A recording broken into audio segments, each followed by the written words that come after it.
Olá a todos, sejam muito bem-vindos.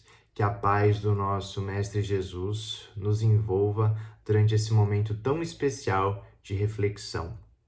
Hoje eu vou trazer aqui para vocês uma passagem muito interessante da Bíblia que faz a gente refletir muito sobre a maneira como a gente está levando o nosso dia a dia, que é a porta estreita. E para iniciar a nossa preleção, eu vou ler duas passagens, uma de Mateus, a segunda de Lucas, sobre essa questão da porta estreita. Então, a primeira de Mateus é: Entrai pela porta estreita, porque larga é a porta da perdição e espaçoso o caminho que a ela conduz. E muitos são os que por ela entram. Quão pequena é a porta da vida, quão apertado o caminho que a ela conduz, e quão poucos a encontram. Lucas narra o seguinte: Alguém perguntou: Senhor, são poucos os que vão ser salvos? Façam tudo para entrarem pela porta estreita, respondeu Jesus. Pois eu afirmo que muitos vão querer entrar, mas não poderão. O dono da casa vai se levantar e fechar a porta. Então vocês ficarão do lado de fora, batendo na porta e dizendo: Senhor, deixe-nos entrar. Ele responderá: Não sei de onde são vocês. Aí vocês dirão: Nós comemos e bebemos com o Senhor. O Senhor ensinou na nossa cidade. Mas ele vai dizer outra vez: Não sei de onde são vocês. Afastem-se de mim, vocês que só fazem o mal. Quando vocês virem Abraão, Isaque, Jacó e todos os profetas no reino de Deus e vocês ficarem de fora, então haverá choro e ranger de dentes.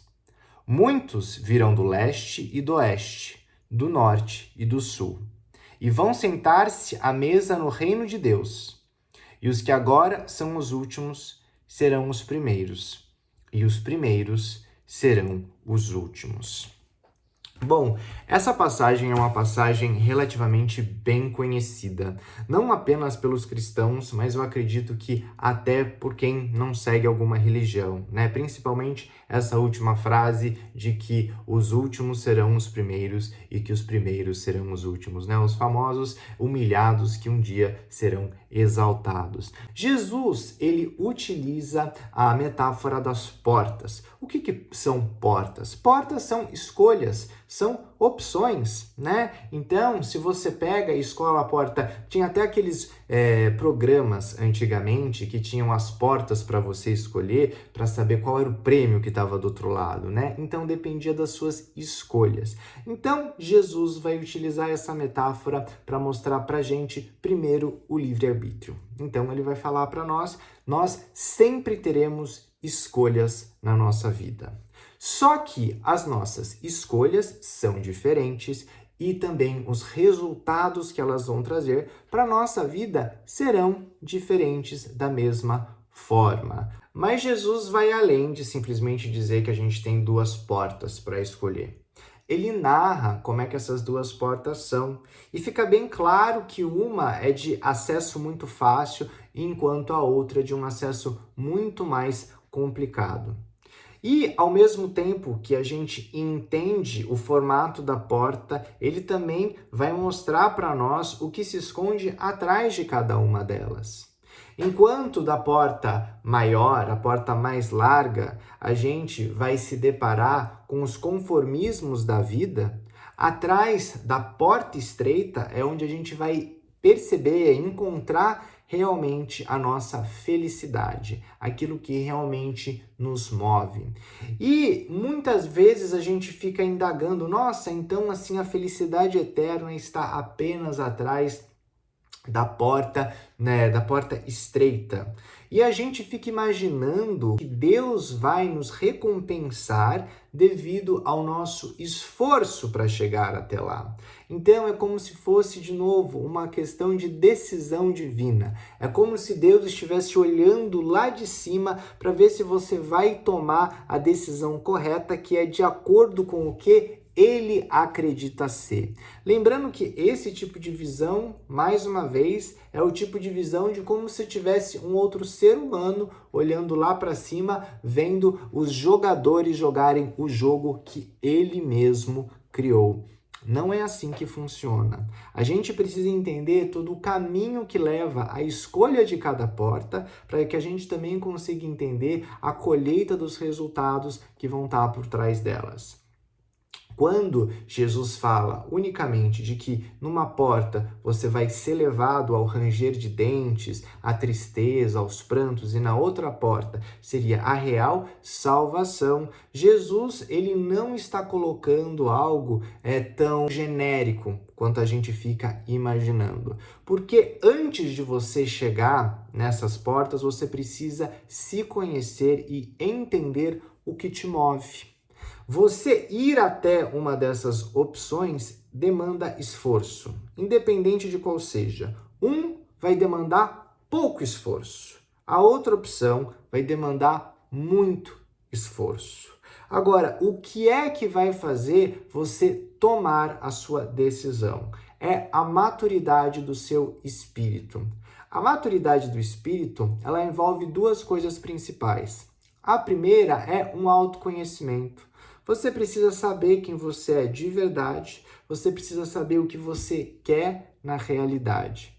E a segunda é você entender que existe sempre um processo evolutivo, um processo adaptativo. Existe um movimento que nós fazemos como se fosse o movimento de uma lagarta se transformando em borboleta, em que existe um sofrimento, existe uma clausura. É muito bacana usar a metáfora mesmo de uma borboleta, de uma lagarta para uma borboleta, porque é exatamente isso. Você começa a sua trajetória como lagarta, vendo a vida, você entra no momento de reclusão que você olha para dentro para se conhecer, você entende quem você realmente é, e aí você tem a ruptura do casulo, uma ruptura dolorosa, uma ruptura que incomoda, uma ruptura que demanda um esforço muito grande, mas que depois que ela é feita, o resultado é espetacular. Você realmente percebe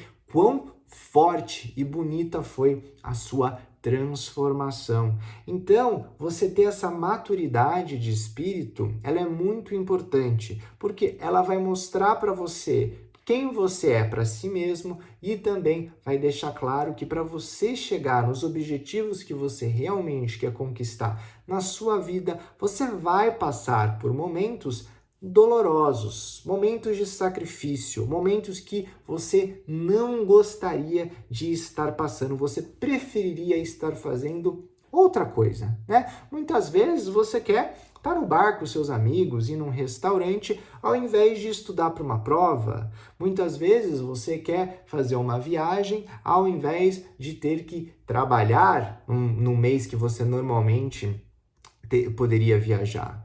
Então, essas escolhas são essas portas. E a dificuldade de fazer essa escolha tem muito a ver com o que a gente procura atrás das portas. Muitas pessoas não sabem o que elas realmente querem da vida. Isso é muito importante também deixar claro.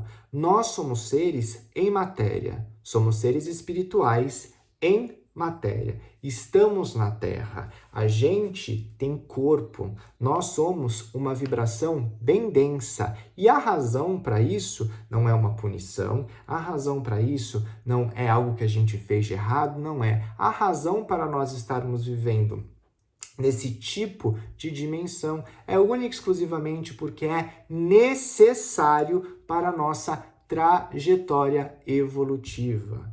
Ou seja, nós como espíritas, a gente realmente entende que nós trabalhamos através de reencarnações e que nós estamos buscando sempre um progresso do nosso espírito. A gente procure estar sempre melhor. E principalmente porque isso foi a maneira como a vida foi arquitetada, né? A maneira como Deus criou a lógica do universo. Busca essa constante evolução. E por conta disso, saber onde você quer chegar ainda em vida é muito importante, porque é muito fácil eu imaginar que na outra vida eu vou ter uma recompensa. Quando eu morrer, eu vou colher o que eu plantei ou não. Isso está sempre muito distante. E depois que acontecer, você não vai ter como resolver, né? Assim, é o que é e acabou. Você não tem como voltar atrás, não tem como recorrer, como apelar. Agora, quando você trabalha com a sua própria vida, você aí vai sempre perceber se você chegou à sua meta, chegou ao seu resultado ou não. Por exemplo, se você quer se sentir uma pessoa mais confiante, talvez você tenha muita dificuldade com insegurança.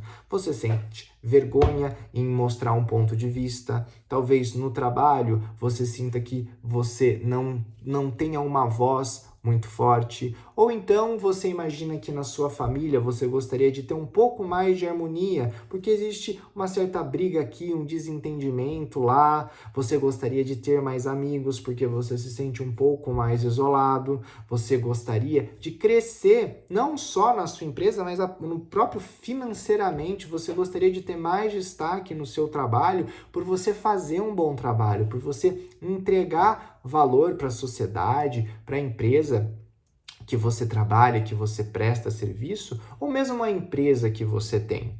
Tudo isso, todas essas metas, elas demandam um desenvolvimento em vida. E um desenvolvimento que você vai conseguir perceber se você está conseguindo chegar nele ou não e se você está realmente fazendo um movimento para que você chegue a essa transformação. Se você vive numa casa em que existe uma desarmonia entre a sua esposa, o seu marido ou os seus filhos, você precisa imaginar, puxa, como é que eu vou conseguir mudar essa realidade?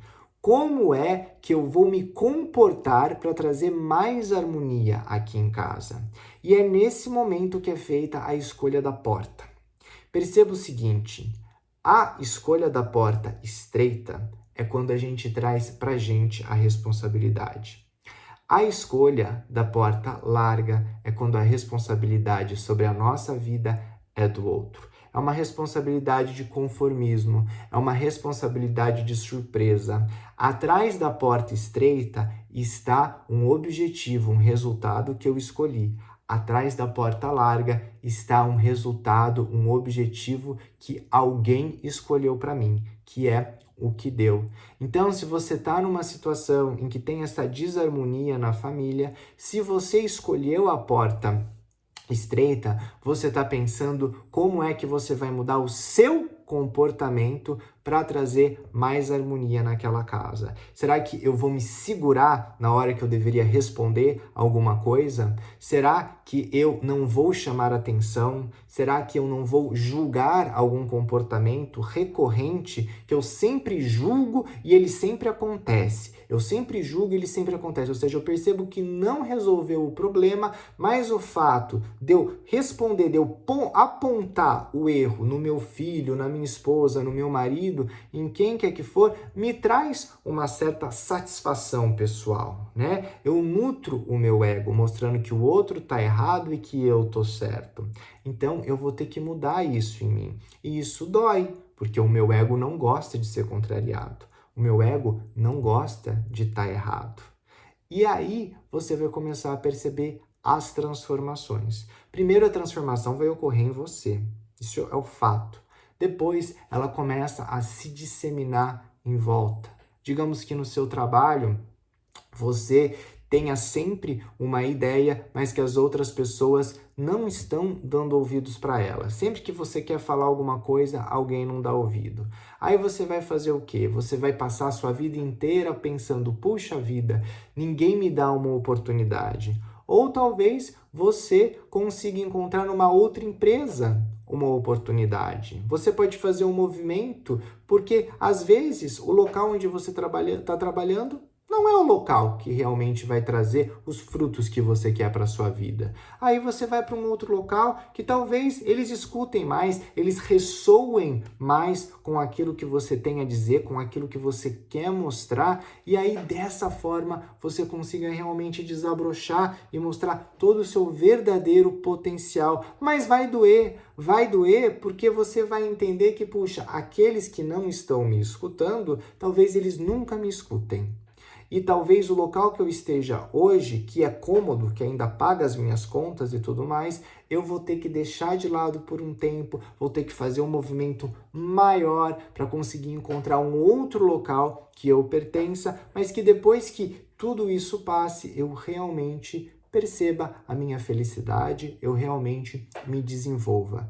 E a nossa vida não é apenas uma porta estreita e uma porta larga, são inúmeras portas estreitas, inúmeras portas largas. Mas é normal, sim, a gente preferir a porta larga. E a porta larga, para você saber, se você quiser conseguir entender se você está numa porta larga ou numa porta estreita, eu vou falar para você que um dos primeiros demonstrativos que você escolheu a porta maior é se você estiver em meio de pessoas que reclamam muito e principalmente se essa pessoa for você.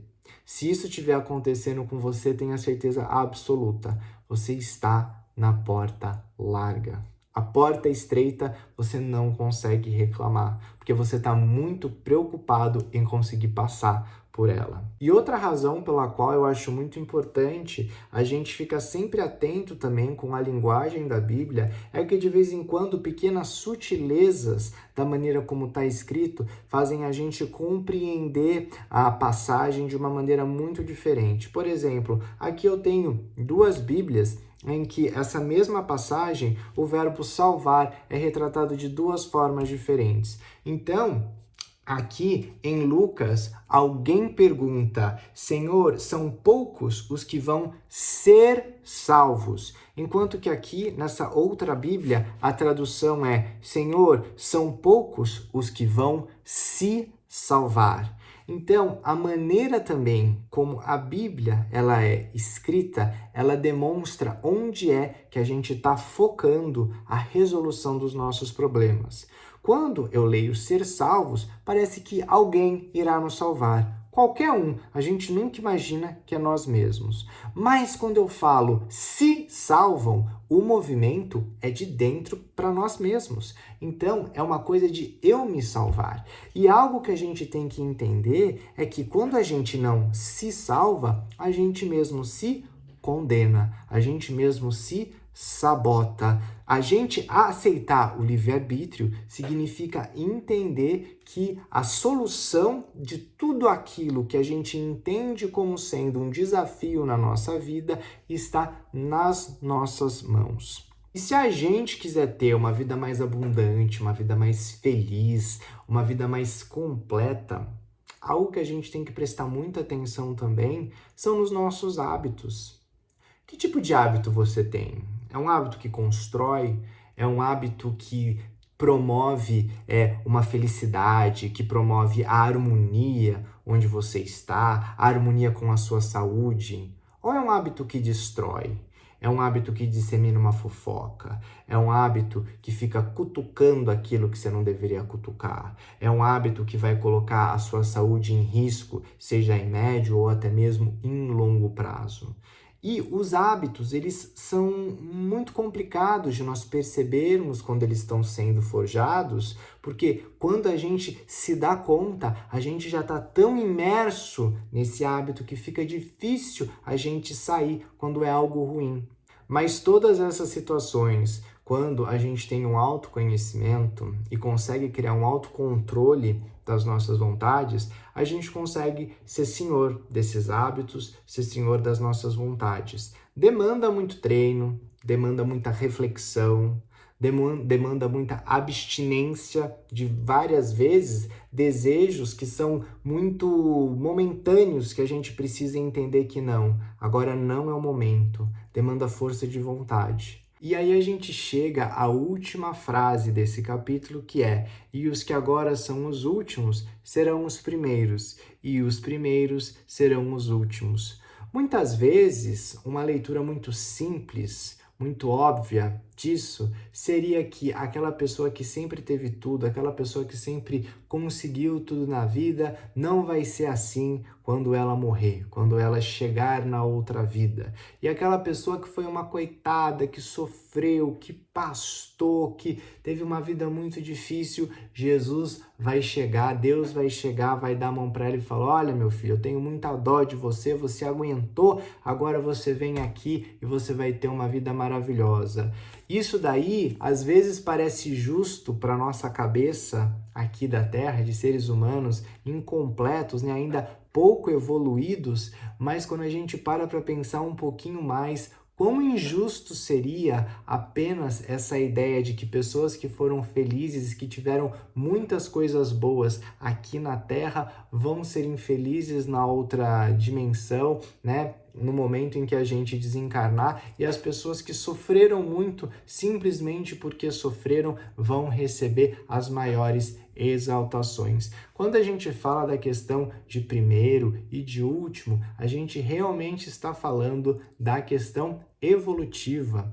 Então, as pessoas que sempre foram as primeiras são aquelas pessoas que se acham as melhores. São aquelas pessoas que acham que são completas, que são sempre merecedoras de tudo. Não significa que sejam pessoas que estejam vivendo numa felicidade, não significa que sejam pessoas que tenham tido tudo, muito pelo contrário. Essas pessoas que se acham primeiras, que se acham melhores do que as outras, muitas vezes são aquelas pessoas que têm uma vida muito sofrida, são aquelas pessoas que não conseguiram ter a felicidade delas durante a vida na Terra, porque elas sempre acharam que elas eram melhores do que o outro, que uma pessoa que vinha e falava alguma coisa e a magoava merecia ser totalmente maltratada. Ela era uma pessoa errada, porque eu sempre sou o correto. Se algo não dava certo na minha vida, o errado são as outras pessoas que não viram o meu valor.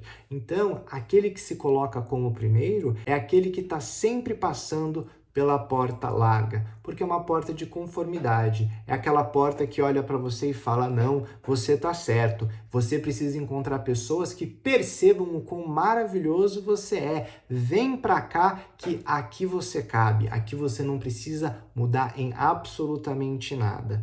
E aí, essa pessoa, ela sempre vive numa infelicidade constante, ela vive numa infelicidade na Terra, depois, quando ela morre, ela vive uma infelicidade depois, porque ela não vai estar numa frequência vibratória para conseguir acessar todas as belezas que tem na outra vida, e ainda vai ter que voltar para continuar trabalhando nessas questões do ego que ela não conseguiu trabalhar direito nas outras encarnações. Já aqueles que se colocaram como últimos, que significa o quê? Eles se entenderam, eles se olharam com defeitos, eles entenderam que não eram perfeitos. Eles pegaram e falaram assim: puxa, isso daqui eu podia melhorar. Nossa, isso daqui foi erro meu. Puxa, eu poderia ter feito melhor. Nossa, eu ofendi aquela pessoa sem querer. Puxa, me ofenderam, mas eu não vou ofender de volta, porque eu não tenho que fazer isso com aquela pessoa. Fiquei triste com a ofensa, mas não vou retribuir essa ofensa apenas para o meu ego se sentir melhor. Eu prefiro que aquela pessoa ache que ela está em primeiro lugar e eu fico aqui em último, ainda que às vezes isso me magoe, mas eu sei que vai ser muito pior se eu quiser me equiparar com aquela pessoa que acha que está vencendo a corrida. É como se fosse a fábula da tartaruga e da lebre. A lebre, ela se enche de uma arrogância tão grande, sempre porque é muito rápida, achando que ela sempre vai conseguir vencer a tartaruga, e dentro da arrogância tão grande dela, ela acaba não percebendo a tartaruga, que sabendo que era devagar, sabendo que ela realmente se equiparando diretamente nunca ia conseguir vencer a lebre, mas ela manteve a disciplina, ela focou nela, ela olhou o caminho dela, ela em momento algum se preocupou com a lebre. Ela nunca deixou o ego dela impedi-la de percorrer o caminho. Porque se ela tivesse olhado para a lebre, ela nem ia ter começado a corrida. Mas por conta disso, a tartaruga, que foi última em praticamente todo momento da corrida, no momento de deslize da lebre, a tartaruga vence. E a lebre, na arrogância dela, mesmo se vendo como primeira, ela acaba ficando por último e perde a corrida. Então eu termino essa preleção fazendo um convite para que a gente se autoavalie mais. Para a gente perceber se a gente está se vendo muito como primeiro, esquecendo que, na verdade, nós somos os últimos. Para que a gente consiga avaliar os hábitos que a gente anda criando e cultivando na nossa vida, se realmente eles estão nos levando à nossa felicidade ou não. E também para a gente pensar quais são os nossos objetivos, aonde a gente quer chegar, o que vai deixar as nossas vidas mais completas, mais harmônicas, mais felizes. Bom, agradeço toda a atenção e a presença por vocês terem estado até aqui comigo e que nosso Mestre Jesus nos acompanhe e nos ilumine por mais uma semana. Que assim seja.